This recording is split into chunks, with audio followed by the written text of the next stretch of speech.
Welcome to the Meteor Spacecamp 2015 video series. These were a series of videos recorded in the mountains of Gatlinburg, Tennessee during the Meteor Spacecamp 2015 event that was held in October. If you're interested in more information, please check out meteorspace.camp. Also, a big thank you to our sponsors. Our gold sponsors were Modulus. You can find them at modulus.io for all your hosting needs, whether that be Meteor or Node or PHP. They can handle all that for you easily, modulus.io. And also okgrow.com. If you need to have an application built, okgrow is the place to get it done.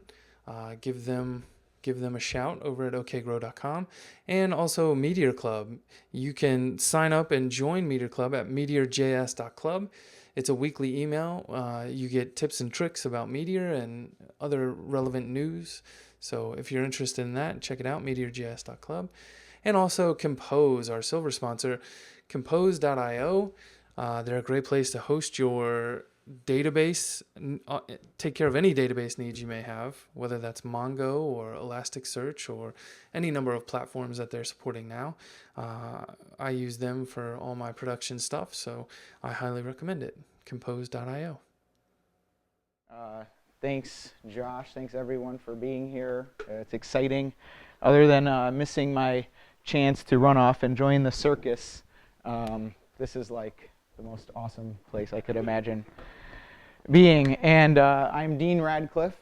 I go by Deanius in the Slack chat room, and Deanius Dev on Twitter, because someone else took Deanius, I suppose. My company is Deanius Solutions, and I'm going to talk about juggling async and JavaScript. This is going to recycle a little bit of content that was about promises, but I got tired of talking only about promises versus callback. And the fact is, there's been so many new kinds of async that have come up that I thought instead of going like depth first into promises and stuff, I thought I would do a whirlwind tour of all the other options that you got. So, we're going to talk about async. So we should first talk about what synchronicity actually is. Some of you all might remember that album.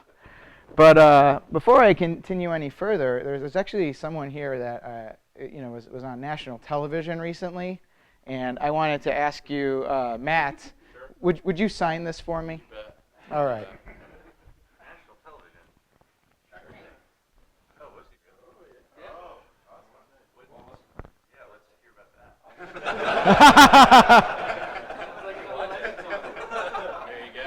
So you're going to speak about that later. Oh, sure. Sure. All right. Nothing to do with you. Huh? So you notice I didn't say anything while I gave him the ball to sign, right? And I didn't proceed with the presentation. I didn't do any witty banter. I just waited till it came back to me. That's synchronicity. That's synchronous programming. And so, just basically, anytime you're waiting on a result, you're doing synchronous programming. Now, asynchronous programming has a lot of other options. And the first one that came to be in the JavaScript community was callbacks. And then there are also promises. And reactivity is a form of async programming as well.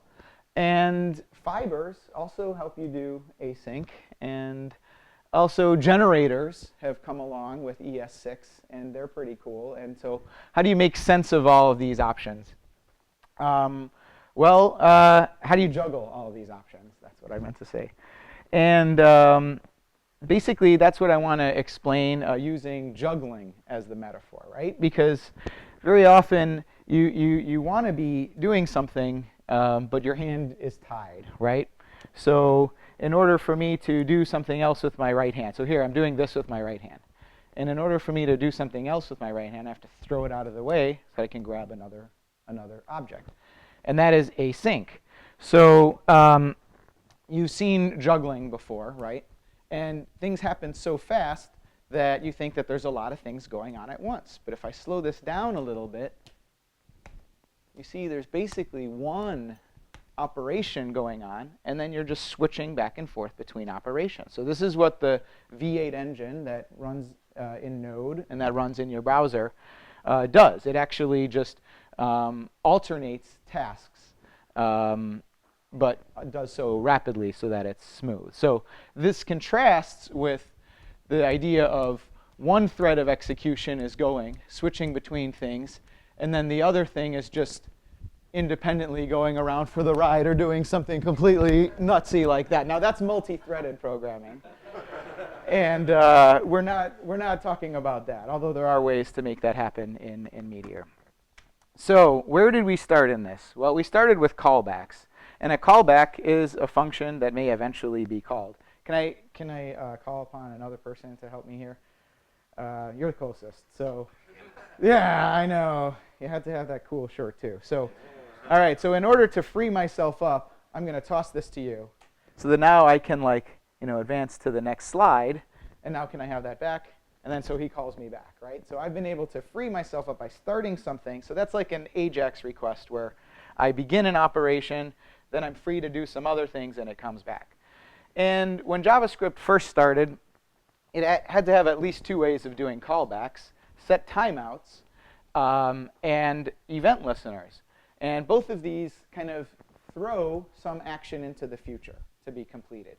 In the first case, where it's separated by a predictable amount of time, and in the second case, where the user is going to trigger something, and you need to do something once the user has triggered that. So that's an eventual operation. Now notice that at the time that you do document.add event listener, and they're going to click on something, at the time that you hook up that event listener, you can't know what they've clicked on, right? So that's where you're not waiting for a return value from the user so much as you're providing something to happen once that occurs. So here's a pop quiz about event listeners.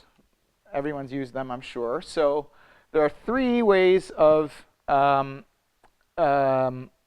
setting up events for when the document is ready, right? So this jQuery document.ready, or the other syntax of that is, the actual raw event is DOM content loaded. So the question here is, if this document running this code is already loaded, which one or ones of these will actually run the callback? So what I'm not showing is that there would be a callback in this position there, document ready, and then a function, and then on ready. So does anyone want to hazard a guess? I wouldn't want to hazard a guess. You've seen the presentation, Paul, no fair. So I don't want to hazard a guess, so I'll tell you that only this one would run your callback if the document is already loaded. And that's kind of non-intuitive, right? But there's a reason for it, and what's that reason? Well, you're adding the event listener after something has happened. And so if it's already happened, and you haven't added that event listener yet, well, then your event listener doesn't get called. So, however, this one in the middle, which for some reason doesn't behave like the others, I like it, but it's kind of an oddball, it behaves like a promise. So in a promise, you just want to say, once the thing has loaded, and if it's loaded already, then just fire it off right away. So promises abstract around exact points in time. It doesn't matter when you register your event listener. It's just once it's happened, even if it hasn't happened yet, go ahead and fire stuff off. So if you had a promise for the DOM content being loaded, well, the way that you talk to a promise is you chain a function. It's not a callback, but it functions like a callback, onto the promise with .then. And what this will do is it will return immediately a promise. Now, if your document is already loaded, your promise will be in the resolved state. And then the tiniest amount of time will elapse. That's this dotted line showing another turn of the event loop. And then it will print, I'm ready. So if your document's already ready, then attaching something to a promise for it being ready will run it just about as soon as possible.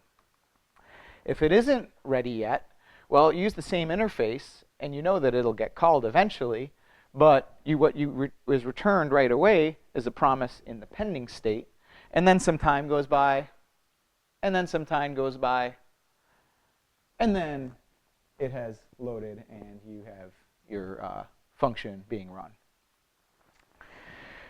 So callbacks are everywhere, for sure, and they we treat them as though there is a contract about how they're used. And in fact, there's not. But a lot of times you'll look at a callback that looks like this. The first parameter is an error object, and the second parameter is a result object. And what are you supposed to do when you get this function? The first line you write is if error console.log error, because that's the way you handle errors, is just log them and return from the function. So we've used this, right, before. Everyone's used something like this. I know a lot of the Meteor methods are set up to take callbacks like this. And you're never supposed to get an error and a result, right? We kind of maybe know that as a rule, but maybe have never seen it written down as a rule. And also the error, we do a test for if error. So we know that the error is supposed to be truthy, but the error should be an instance of capital E error, that JavaScript type, because that has stack traces associated with it and other cool goodness. But if you're a library author, you might not know some of these rules, right? You might violate these rules. And there's actually a lot of other rules that I won't bore you with by going into too much detail, but you should know that when you're dealing with callbacks, you're dealing with an informal contract. And that callback, even if your document is loaded already and someone gives you a callback, it would be nice if you were consistent about whether you execute that function on this turn of the event loop or a later turn of the event loop. Most callback libraries will execute your callback later, even if it could execute it now, but it's not guaranteed. It can lead to some unusual edge cases. And there's some conventions about callbacks being placed in the last position. Like with meteor.call, you do the method name and some arguments, and then a callback at the very end. But not every function that takes callbacks necessarily follows that convention. And then if your callback function actually returns a value, most of you wouldn't do that. You just want to handle the result. But if you return something out of that, it's proper form to ignore it. And error handling is crazy. And for all these reasons, you shouldn't use callbacks when at all possible. And I'll show you how to avoid them. And the reason being that the promise specification specifies exactly how these behave. It enforces. It not only specifies, but it enforces that some of these things occur. But the real reason is that we don't want to write buggy code, right? We want to check for and propagate errors correctly. And this example, which may be too small, for those of you way in the back row, about 5 feet away, can barely see what's on the screen. But this is a function called doAsyncStuff that calls the function doStuff1, which is async, and then doStuff2, which is also async. And in order to make that chain completely error tight, where you handle both types of errors, the errors where ERR is an object, and you call back right away, or the errors that are try-catch synchronous kinds of errors, you need this many lines to actually be error tight. And that's about 14 lines, and you totally lose the signal in the noise of this, right? Like, what are the two things that are being done? So enter promises, the second of the 5 types of async that we're going to talk about. And what's right with promises? Well, that 14-line example boils down to exactly this with promises. It's just as error-proof, just as airtight, is what I mean to say. And it's very, very clear that you do stuff 1, then do stuff 2. And what's really nice is that you can consolidate the error handling for the entire chain at the end, right? No more if error console.log. Just put a robust error handling function at the end of that, maybe even share that error handling function. And it doesn't commingle your error handling code with your result, your happy path code in the same method. So yeah. It can represent an entire chain of events, a promise can, with branching possibilities. So suppose that after the first step of a chain occurs, you have to decide between whether you're going one route or another route. So like, is the cache warmed, for example? Well, this chain, you can return conditionally from one step in the chain. And if I draw this out visually, I wish I could have a juggling pattern that embodied that. But like, you have a flow chart that this linear chain represents a flow chart with branching. And then at the very end, you can await all steps. So promises are asynchronous, and so your code might not have the result of them. But if you want to actually wait until all of those promise steps have been done, you can use something that's new in Meteor 1.2 with the ECMAScript 6 support called promise.await. And I'll show a more elaborate example. So another great thing about promises is that they give you ways to combine eventualities, so combinatorics. So kind of like jQuery is really nice when you're querying the DOM, and you can like drill down and then call .parent and drill back up and then drill back down again. Once you're in jQuery land, everything goes really smoothly, and you have some really nice combinatoric functions that are part of jQuery for that. And promises gives you a few very neat combinatorics functions that I want to call out as well. Promise.race takes takes multiple promises and returns a promise for the first one to complete. So it's just like a race. We head out the door. And that can be really useful for timeouts, right? So suppose you never want your user waiting longer than 2,000 milliseconds, 2 seconds for an operation to complete. And if every operation is represented by a promise, well then at each step of that chain you can race a 2,000 millisecond timeout and the eventual async action. And as long as your async action occurs first, you'll remain on that happy path. But race is just like using math.min on the amount of time that it takes to complete for a thing. Promise.all takes an array of promises and gives you a promise for the array of results. So it necessarily has to basically do math.max. It has to wait until the longest running promise has completed so that your array can be fully populated. So it maps an array of promises to an array of results once they've all completed. And then that promise.await is like thread.join. If you've done multi-threaded programming where you start off a thread and you need to wait, you need to then join the threads of execution back together. Here's a visual for that, something like that. Okay. So yeah, they're very cool. I thought it's still going. So yeah, basically, still going on these promises. Each step in the chain, just like in jQuery, like you combine your selections. The chain, when you've done .then, this chain now represents the completion of all of these. And so I had some baseball examples before, but now the Cubs lost to the Mets. Sorry. So yeah. So any eventuality can happen there. Yeah. Oh no. Here's the actual what I wanted to illustrate. So currently I'm in this error handling branch of the promise there. Yeah. So yeah, what they really let you do is basically deal with exceptions with impunity. All right. So any exception that gets thrown, any ERR object that gets populated, the promise suite will handle it, and you can just catch on at the end to handle errors for the whole chain. All right, now I've got a quiz. What is that? Async cat.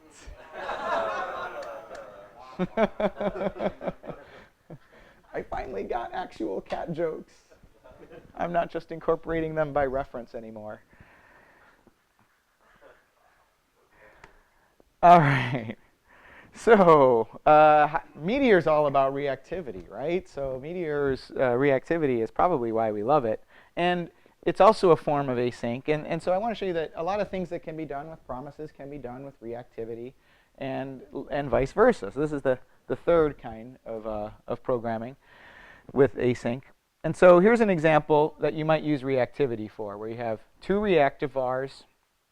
And of course, I'm using this new ES6 notation, but I think you'll recognize it just the same. And you want to keep a var called uppercase in sync with a var called lowercase. So you just declare them. You know, parens are optional for constructors, I learned. That was kind of neat. And if you wanted to keep them in sync, you could use an auto run that says get the lowercase value and set the uppercase to the uppercase version of that. And of course, this lets us allow, assuming that the change comes in to the lowercase var, tracker will keep track of which functions to rerun, and it will rerun and keep your uppercase. This is very nice if you have no idea which functions or which parts of your program might be changing this lowercase var. If you have this tracker auto run, it doesn't matter which parts of your program are changing it. It'll just do it for you. But another version of this, if .set on a reactive var returned a promise, and if you were only doing this in maybe one part of your program, you could just say lowercase .set, then with that lowercase value that comes out of that, you could call uppercase .set. So these will actually perform exactly identically, right? So I don't think promises and reactivity, they don't fight each other, right? These ways just, you have to juggle between them sometimes to get the most expressive form for you.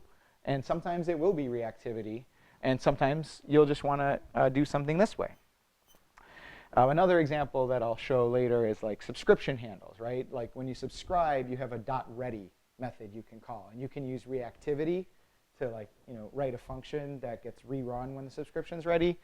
But I'll also show you that you can just directly call a function called readyPromise and then chain something onto that. If it feels more like you want to do it that way, then go right ahead.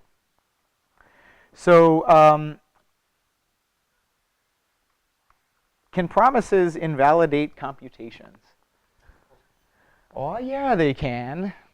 Through a package called Denius Promise, which adds a bunch of promise helpers to your Meteor methods. There's a little monkey patching going on. I think nice people create libraries that export their own globals, and cruel, lazy people just monkey patch things into Meteor objects and hope a pull request will be merged.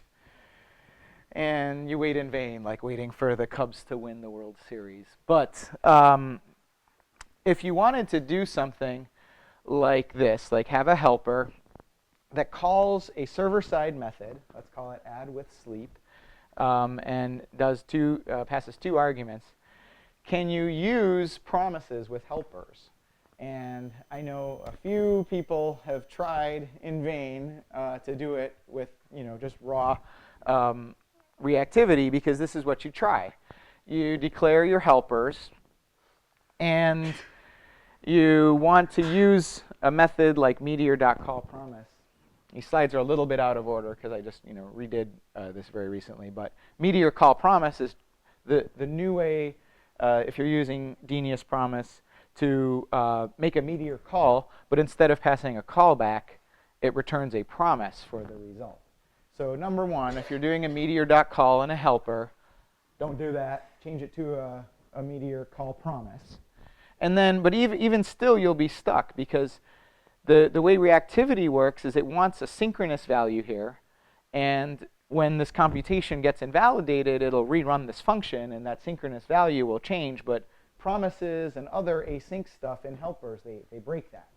So if you've ever been here, anyone been here where you're trying to call a method in, well, won't be too helpful for you, but if you do ever get there, you can basically wrap that function in something called reactive promise. And then the body can return a promise out of there. And there's a few other things that you need to pass it, because a promise has three states. It has a pending state before you know whether it has been resolved or rejected. And so you need to provide something for this function to return before the server call has come back. And you can also provide an error condition an error text or something to return from this function if your Meteor call ends up erroring out. So reactive promise is just a little like a decorator that allows your helpers to basically work with async stuff better.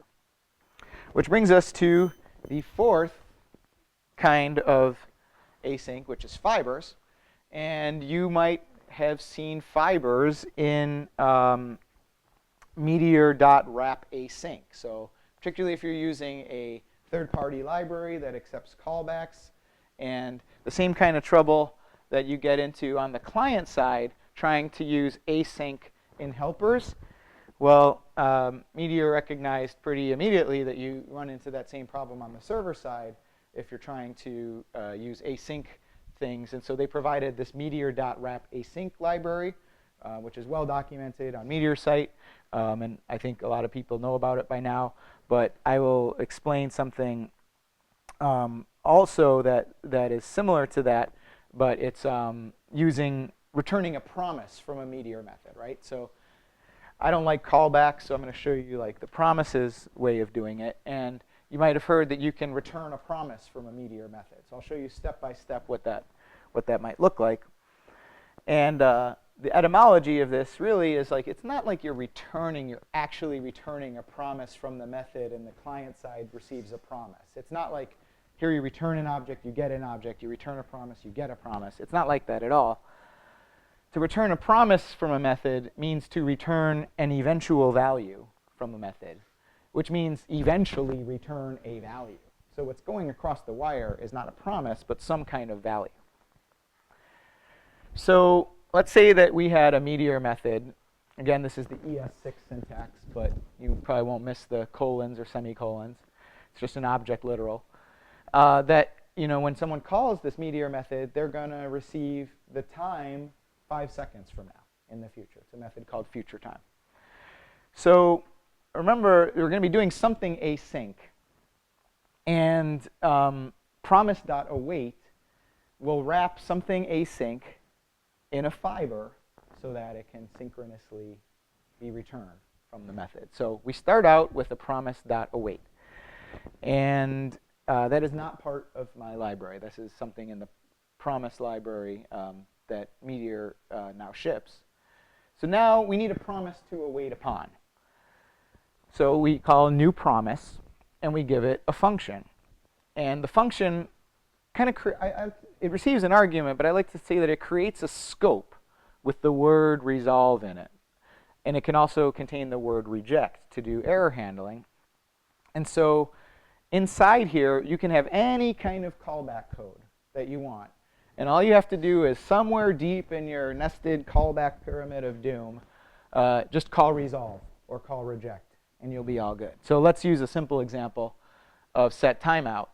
So 5 seconds from now, it's going to say, hey, it's the future. And then it's going to create the date, and then it's going to pass that to resolve. So can you see that this method will take 5 seconds to complete, but of course your client won't be blocking. And neither will your server be blocking because fibers. And then this will return the new date. And then in fact, the reason they talk about returning a promise from a method is that although I think this promise.await is handy for thinking about it, you don't actually need promise.await there. Like, it's part of the framework now. So if your method returns a promise, the Meteor side of it will automatically await the promise for you. All right. The fifth kind, which doesn't have a slide for it, and this will be just amazing if I can do this. The fifth kind of asynchronicity is generators. And has anyone seen this function star syntax from ES6 and wondered what the heck it's good for? Like, are we going back to C and function pointers and things like that? Well, this is a generator, and a generator is a function that calls yield. And generators are, they work with ES6, and therefore they work in Meteor. And in CoffeeScript, for those fans of CoffeeScript, you just the presence of the word yield in there, it gets turned into a generator function for you. So if you were, I showed you the way of chaining promises. Promise 1, dot then, promise 2, dot then, promise 3. Well, if you've been using fibers, fibers are very cool, but they only work on the server. So having something like generators and yields that can chain promises together on the client and server the same way, I think are very cool. So this is the newest addition to the Genius Promise package. And I define this function run async, not wrap async, but run async. And it takes a generator. And imagine that we call a server-side method. Well, with call promise, you have a promise for that server-side method. But if you want to be able to capture that result into a variable, right, like waiting for the ball to come back with a signature on it, if you want to be able to just assign that to a variable, you need to put it in a generator and use the yield keyword. And then this whole promise.awaiting thing will happen behind the scenes for you. So then let's say that there's a function a bit later that, a little later just returns a value. So that's fine. You can combine a promise for that value too, and then just assign this to a result just by calling a server-side method. So these are promises that are chaining. And then you get a promise for the entire result of the generator. So whatever the return value is, since any of these can be async, if you actually want to capture the very last thing that the generator returns, you have to tack a promise onto the end of that. But how's that for writing your code in synchronous style on the client and on the server? I think it's pretty cool. So, long short, you can convert back and forth between async styles. Meteor wrap async is server only. It converts between callback code and fiber-based code. There's something that's in the promise package, not mine, the Meteor promise package, called promise.denotify. And notify assumes a function that takes a callback in the last position. So denotify turns that callback taking function into a promise returning function. You can use that anywhere. Reactive promise that I showed you lets you deal with a promise method and invalidate computations and use it in helpers and such on the server. That's the reactive promise method. And then these two below are from the promise library that I've made. Meteor run async lets you take a generator and get a promise for it. In addition, you're writing in a synchronous style. And that's pretty cool. So, the long and the short of it is that there are at least 5 options. These are not even the sum total of all the options.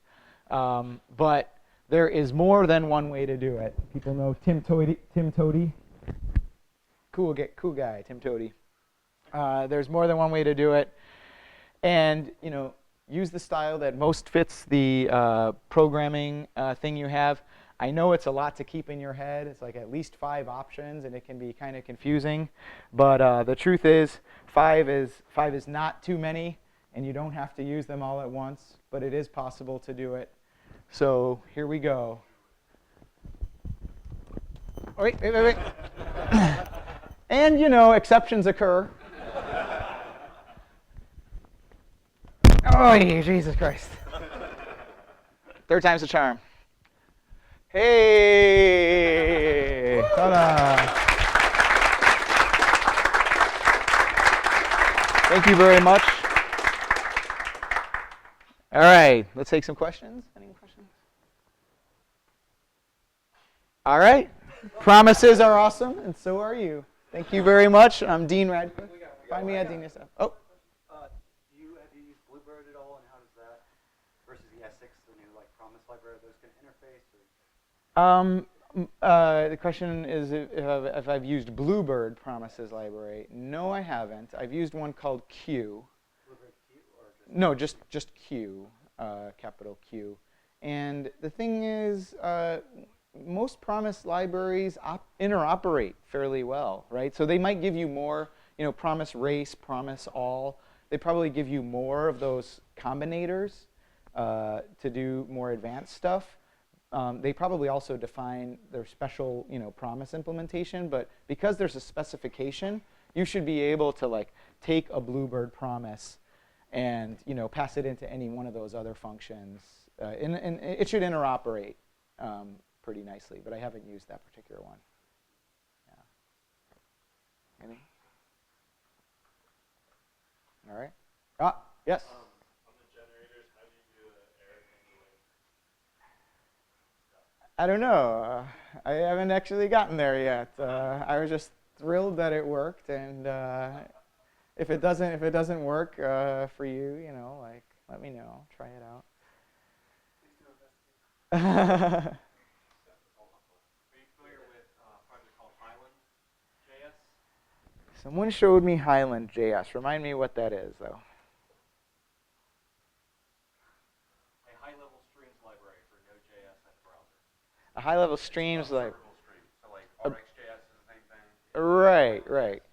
I am intrigued by this streams-oriented approach that RxJS and Highland implement, but I haven't worked with it. Netflix is huge on it, and it's very powerful. It does some things, in theory, even nicer than promises. Dave and I were talking about either doing a little hacking on that this weekend to bring RxJS in, for example. And I want to talk to you about it too, because I can imagine like a stream of DDP messages being like exposed as something that you can like filter on. Maybe that would be useful. Yeah, no,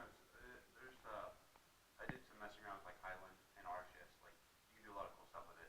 It's just Tracker is basically the Meteor version of it. I mean, it's a way of handling reactivity.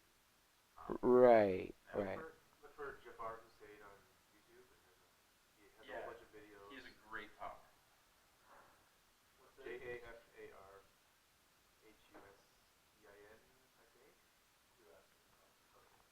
I have a question for you though. Yeah. So, right now, if you're generator, like using I don't know, function star generators, right? Yeah.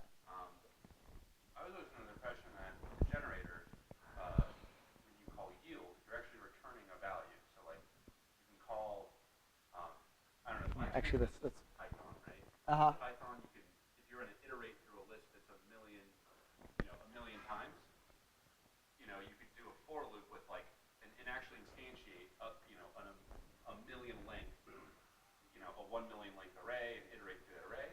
Right. You can use a generator, which basically will yield a new number every time. Yeah. Right? And it's just like, I don't know, when you say yield here, are you basically like, so run async gets a function f. You're going to run f and then resolve it every time? Like yield is actually returning. It is returning. Yeah, it is returning a value. So there's an illustration of this that I wanted to do in the fibers. I forgot something for that fibers live demo, right? So it's all about context switching, right? So over here, So this is only on the server. no, this is everywhere, right? But you can't do fibers on the browser. You can no, this doesn't use fibers. Okay. It receives promises, right? So basically, imagine that there's some synchronous code above this var out1, right? So the browser is sitting there running this synchronous code right here, and then it gets to yield meteor call promise. So it puts that down, right? And then it does the work of calling the promise over there, and then it juggles another call stack of execution, right? It receives the promise. And then it puts that down, and it goes back. And so there's an NPM library called CO this run async is a thin wrapper around CO. And so what that does is each time it gets a promise back, It'll run it, it'll resolve it, and then we'll call the function again to continue. Yep. I guess I was just confused, and I suppose some other people might be confused here because like function star and yield is like has nothing to do with promises. run a sync method, expects promises, and uses the generators very nicely to be able to write it. Right. Correct. Yeah. Yeah. Yeah, so like you can yield anything, right? You can. You can. Like the Fibonacci sequence. Like you can write a generator that. No, I get it now. That's a really nice function. Yeah. And I found it. I didn't like invent it or write. I just pulled it out of the NPM ecosystem because there's. Don't discredit yourself. You could have made that. Something more like the Ruby continuation, where you context switch over to the other thing and then pass back. Yep. Yep.